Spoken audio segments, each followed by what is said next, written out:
Germanton super speciality hospital, national award winner doctor Mir Jawad Zar Khan, German trained senior orthopaedic surgeon and director. चलिए, अब कहीं ना कहीं जितना नरेंद्र मोदी जी जो कि हमारे देश के प्राइम मिनिस्टर है, जितना हम उनको याद करेंगे उतना ही उनको फायदा होगा, और फायदा हो भी चुका है, क्योंकि हरियाणा में भी जो है उनकी बम्पर तरीके से जीत हो चुकी है।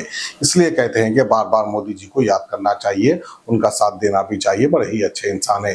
तो आइए बढ़ते हैं अगली खबर की ओर, जो कि हमारे हैदराबाद के एमपी बैरिस्टर असदुद्दीन अवैसी को लेकर है। बैरिस्टर असदुद्दीन अवैसी का कहना है कि वक्फ की कोई भी प्रॉपर्टी पर लिमिटेशन कानून अप्लाई नहीं होता, लेकिन मोदी बोल रहे हैं अप्लाई होगा। नरेंद्र मोदी आपको इस्लाम, मस्जिदों और खानकाहों से इतनी नफरत क्यों है, इस तरह से पूछ रहे हैं असदुद्दीन अवैसी। नफरत हो या ना हो हमको तो पता नहीं, लेकिन जितना नाम नरेंद्र मोदी जी का लेते जाएंगे उतना ही उनको फायदा होते जाएगा। हरियाणा में फायदा हुआ है, आने वाला इलेक्शन महाराष्ट्र में है, वहां पर भी जो है अच्छा खासा फायदा होते जाएगा। इसी तरह से जो है मोदी जी को याद करना चाहिए। जो मुंबई की सबसे ऊंची बिल्डिंग है वो एक यतीम खाने पर बनाया गया था। मोदी उसके बेटे की शादी में गए थे, तो मोदी बोले मैं शादी में गया तो दूल्हे के बाप को तोहफा देना है, यह कानून लेकर आऊंगा। जो 12 साल से किसी वक्फ की जायदाद पर काबिज है, तो मोदी उसको मालिक बनाना चाहते हैं। अच्छा, ये बीजेपी के लोग बोलते ये वक्फ यूजर नहीं है, सिर्फ मुसलमानों में है। अरे बीजेपी के लोगों, आरएसएस के संगियों, मैं तुमको बता रहा हूं, तुम हिंदू लॉ की किताब लिखने वाले का नाम बीके मुखर्जी है। बीके मुखर्जी की किताब पढ़ो, उसमें लिखा हुआ है कि हिंदू धर्म में भी वक्फ यूजर है। हिंदू धर्म में बीके मुखर्जी की किताब कानून की किताब है। ओडिशा के हिंदू एंडोमेंट बोर्ड में बायूसेज लिखा हुआ है। आंध्रा के, तमिलनाडु के, तेलंगाना के हिंदू एंडोमेंट बोर्ड में लिखा हुआ है। और संगी लोग बोलते नहीं नहीं, खाली इस्लाम में है, मुसलमानों में है। अरे तेरे कान में फूल होगा, हमारे कान में फूल नहीं है। तेरे दिमाग पर पर्दा पड़ा होगा, हमारे दिमाग पर नहीं है। लिमिटेशन पीरियड है। कोई भी वक्फ की प्रॉपर्टी पर लिमिटेशन कानून अप्लाई नहीं होता। मोदी बोल रहे अप्लाई होगा। Hindu endowment board section 123 Telangana का पढ़ो, limitation act will not apply on Telangana Hindu charitable endowment board. मगर मोदी बोल रहे हैं लिमिटेशन एक्ट अप्लाई होगा।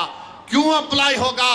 क्योंकि जो 12 साल से किसी वक्फ की जायदाद पर काबिज है, तो मोदी उसको मालिक बनाना चाहते हैं। और नरेंद्र मोदी मुंबई में, जो मुंबई की सबसे ऊंची बिल्डिंग है, सबसे ऊंची बिल्डिंग है, सबसे ऊंची बिल्डिंग है, वो एक यतीम खाने पर बनाया गया था। वक्फ के यतीम खाने पर बनाया गया था। 21 करोड़ रुपए देकर उसने खरीद लिया, और आज लोग बोलते कि उसकी बिल्डिंग की कीमत करीब 2000 करोड़ के 1500 करोड़ की है। तो मोदी उसके बेटे की शादी में गए थे, तो मोदी बोले मैं शादी में गया तो दूल्हे के बाप को तोहफा देना है, यह कानून लेकर आऊंगा। जायदादें छीनने के लिए नरेंद्र मोदी इस तरह का गलत कानून ला रहे हैं। नरेंद्र मोदी, आपको इस्लाम से इतनी नफरत क्यों है? आपको मस्जिदों से, खानकाहों से नफरत क्यों है? तभी तो आप इस तरह का गलत बिल पार्लियामेंट में लाए हैं। अरे वक्फ बोर्ड को ताकत दो, तो जो काबिज लोग हैं उनको निकालने का पावर दो, समरी एविक्शन पावर्स। जो हिंदू एंडोमेंट बोर्ड में, हिंदू एंडोमेंट बोर्ड के कमिश्नर के पास पावर है कि किसी भी प्रॉपर्टी को काबिज को निकाल कर फेंक सकते हैं। किराया बढ़ाने का पावर दो, मगर मोदी नहीं देना चाहते हैं। मेरे भाई, होशियार और चौकन्ना रहिए। माहिर डॉक्टर्स डॉक्टर वासिफ आजम और doctor Bharvi Chanduri, senior cardiologist और दीगर डॉक्टर्स नुमाया खिदमत अंजाम दे रहे हैं। Robotic surgery, advance cath lab, MRI, operation theatre, ICU, 2D ultrasound जैसी सहूलियात से आरास्ता कॉर्पोरेट लेवल हॉस्पिटल। वाजबी फीस में हर मर्ज से शिफायाबी के लिए German 10 super speciality hospital, Attapur.